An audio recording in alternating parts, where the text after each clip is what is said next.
siapa sebenarnya. Tetapi ini secara legenda itu berarti gugon turun, orang kena dipercaya. Hanya sebuah cerita bahwa tempat ini konon merupakan pertempurannya antara Prabu Suyudono dengan Werkudara. Makanya di kawasan sana ada istilah daerah cincin guling karena mereka cincin guling-guling gelung. Kang Suyudono ini adalah dalam cerita perang Baratayuda, tidak ada di dalam cerita orang Jawa secara real. Mau cerita dari zaman Singosari sampai Majapahit sampai Mataram, bahkan perang kemerdekaan ya nggak ada orang yang namanya Suyudono. Orang itu nggak ada. Ini adanya ceritanya di wayang. Tapi orang sini meyakini ini ada makam orang yang pertama kali sampai di tempat ini. Gitu. Nah, di cerita zaman Singosari Mataram, kejayaan Nusantara, ini juga nggak ada ceritanya. Di zaman perang Diponegoro juga nggak ada ceritanya. Cuman ada di sini ada situs kira-kira 100 meter dari sini adalah kuburan salah satu kudanya Pangeran Diponegoro. Kuburan kuda. Karena Pangeran Diponegoro pernah berunding di Dukuh Roma Kamal, sebelah timur Balai Desa Tunjung Seto. Di situ ada situs namanya Tropong, sudah saya pugar. Tempat pertama kali Pangeran Diponegoro bertemu dengan tentara Belanda. Pertama kali. Dari mulai pertempurannya Pangeran Diponegoro, dalam perang itu ada berapa pertempuran. Yang disebut perang itu mesti terdiri dari sekian puluh perang, sekian puluh pertempuran. Nah, satu peristiwa yang terjadi di sini adalah tanggal 16 Februari. Di Tropong itu Tropong itu memang tempat meneropong. Karena pasukan Pangeran Diponegoro kan berada di berbagai macam tempat. Sampai di paling barat adalah di Tropong ini, dukuhnya Roma Kamal. Di Kulon lagi sudah nggak ada. Jadi basis pertahanan Pangeran Diponegoro paling barat dari Mataram adalah di Sempor, dukuhnya Roma Kamal itu. Tanggalnya 16 Februari 1830 pertemuan pertama dengan tentara Belanda, namanya Kolonel Clearance. Pangeran Diponegoro sudah dikepung oleh satu batalion tentara Belanda. Ya landanya ya landa mami, landa nyong. Sing landa temenan ya cuma berapa orang, yang lainnya kan landa-landa Jawa. Pangeran Diponegoro menyatakan perundingan hari ini tidak ada, karena saya hanya bertemu dengan kamu seorang berpangkat kolonel, sedangkan saya adalah raja, panglima perang. Nah, kemudian Pangeran Diponegoro keluar dari lokasi itu dengan dikepung oleh 450 tentara Belanda. Ditembak, orang asing kena. Hanya ada di Surban satu peluru dari tembakan tentara Belanda itu. Di dalam buku sejarah berbahasa Belanda, De Java Oorlog, atau kalau bahasa Indonesia namanya Perang Jawa, karena Pangeran Diponegoro mampu mengibarkan kobaran perang itu meluas sampai Belanda kan bangkrut. Di negaranya sana Belanda bangkrut tuh. Itu biaya 150 juta gulden, itu kira-kira sekarang ya 1.500 triliun. Habis tuh tentara Belanda uangnya untuk mengejar Pangeran Diponegoro. Untuk mengejar Pangeran Diponegoro tuh habis biayanya sampai 1.500 gulden, 150 juta gulden. Zaman 1830 tuh. Nah, hari keduanya tanggal 17 Februari ketemu lagi clearance dengan Pangeran Diponegoro di Dukuh Kejawang, Seruweng. Ya, ada situsnya juga mirip itu ya? Di sana ada tilasannya, sama persis, bentuknya sama persis. Ya. Nah, itu disitulah Pangeran Diponegoro menyatakan, ya aku mau bertemu dengan jenderalmu, namanya Dekok kan, Jenderal Dekok. Pertemunya di mana? Di Magelang, Tante.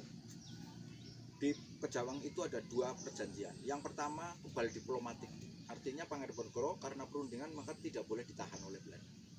Yang kedua, Pangeran Diponegoro dipersilakan untuk menemui prajurit-prajuritnya. Jadi dalam perjalanan kemudian Pangeran Diponegoro itu sudah merasa inilah suruping lakuku. Ini sudah senja dari perjalanan perjuangan sejak 1825 itu. Jadi 16 Februari 1830 di sini tuh pertemuan pertama. Nah, yang kita catat bahwa di situ Jenderal Pangeran Diponegoro mendudukkan dirinya sebagai seorang raja, karena dia tidak mau berunding dengan seorang berpangkat kolonel. Saya minta bertemu dengan panglimamu, Gubernur Jenderal Ketok itu, panglimanya VOC Belanda, yang di dalam catatan Belanda, bukunya namanya De Java Oorlog itu pasti kan ditulisnya bukan oleh orang Jawa ya, karena itu buku berbahasa Belanda, mesti ditulisnya oleh orang Belanda. Ada beberapa catatan penting. Pertama, Pangeran Diponegoro disebutnya orang yang sangat tampan. Jadi orang Belanda yang pertama bertemu dengan yang disebut dengan Pangeran Diponegoro itu namanya Kolonel Clarence, itu menyebutnya sangat tampan orangnya. Terus yang kedua, disebutnya kudanya sangat sakti, karena ketika dikepung untuk keluar dari teropong itu tidak ada yang tertembak, kilat. Jadi kecepatan kudanya Pangeran Diponegoro berlarinya bagaikan kilat. Ditembak orang kena,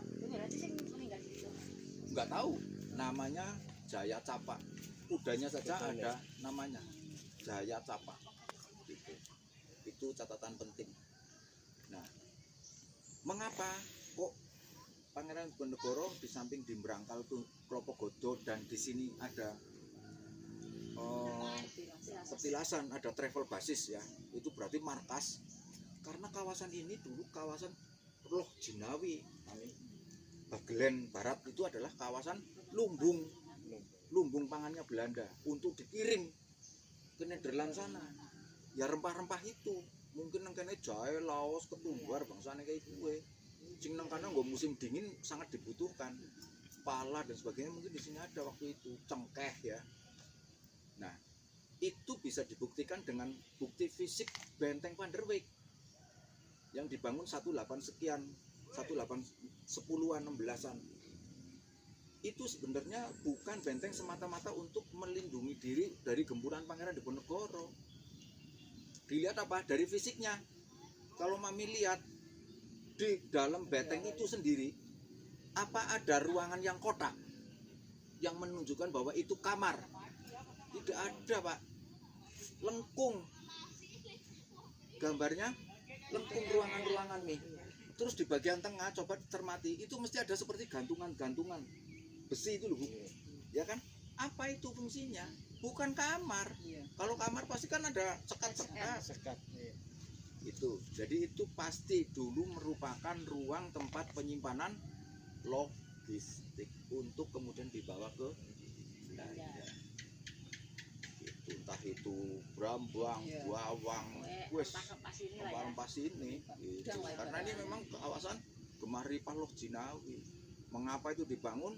Dugaan sejatinya benteng adalah bukan pertahanan gitu. Tetapi perkembangan kemudian mungkin kemudian menjadi benteng pertahanan karena Pangeran Diponegoro sampai di sini. Jadi Belanda itu ngontrolnya tuh sampai Tunjung Setom, sampai Kali Beji. Diteropong di situ karena perjalanan untuk ngontrol masyarakatnya, bercocok tanamnya hasilnya seperti apa, dikontrol. Kira-kira seperti itu. Langsung gitu ya dari. Jadi Kedoya ini secara